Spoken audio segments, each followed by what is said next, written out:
Hey, music lovers. I have a number of questions from Group 2. They're questions concerning the Baroque period, and I thought I'd share a few thoughts with you about them.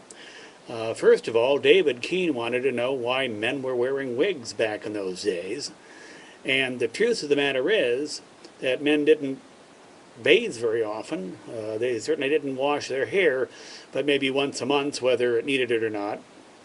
And the quickest way of covering up your motley mess was to put on a nice powdered wig, and that's what they did. Of course, if you weren't bathing very often, you might have a certain odor. And the way that people dealt with it back then is that they'd get perfume and just keep pouring it on themselves until they couldn't stand it anymore. So much for wigs and perfume.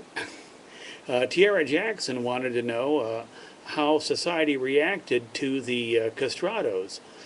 She was wondering if, because they were feminizing themselves, if society looked upon them in any kind of negative light. Well, the truth is that these young boys who became castrato didn't do it because they wanted to become castratos.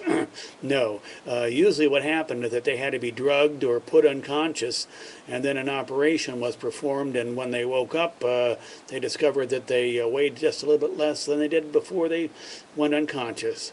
This is far different from what we have today in our society, where people change their their sex. They do it today because they want to, but little boys didn't want to have that done to them. Casey wanted to know about Handel. After all, Handel had written some 40 oratorios based on the Bible, mostly the Old Testament, and she wanted to know if he was a religious man. Well, Handel was one who wasn't really a Christian as such.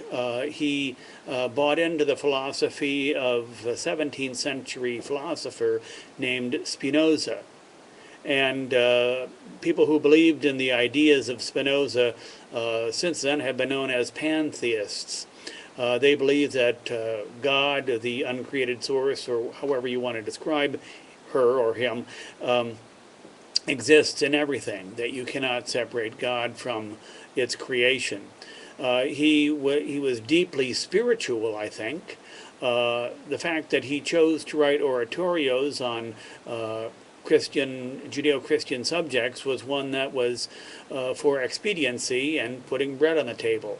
He knew that oratorios would be performed during the Lenten season and Advent season, when operas were not allowed to be performed. And he wanted to make a living, and he simply took and chose religious subject matter instead of secular subject matter for his oratorios. Hope that answers your question, Casey. April Harward wanted to know where the term Baroque came from. Well, it seems to have come from a Portuguese term that referred to a pearl that was not entirely round. It was a pearl that may have been distorted in some way, shape, or form. And this distortion, this lack of balance and perfection, was a label given to art early on in the 1600s that was out of balance, perhaps a bit misshapen, not in proportion that was so much a part of the Renaissance style of painting, architecture, design, and so forth. Abby Inman wanted to know why Vivaldi was written off as a composer towards the end of his life. Well, Vivaldi shared a problem that many composers and artists have had over the years. The music that they are writing, or the painting style that they are painting in, has changed. There was a lot of change during the 18th century. It was one of the most stylistically diverse periods aside from the 20th century. And many styles that we didn't talk about in class this summer involved such styles as Empfinsamer, the sensitive style, or the Rococo, which is actually a style that existed between the Baroque and the classical periods. Well, by the time that Vivaldi was approaching his older age, his music had fallen out of style. And it's kind of a sad state of affairs that he ended up becoming such an impoverished individual at the end of his life when he should have been reaping all the benefits of what he contributed to music in the Western world. Well, stay tuned and in tune, and I'll be talking to you later and seeing you around Musicopolis. Bye.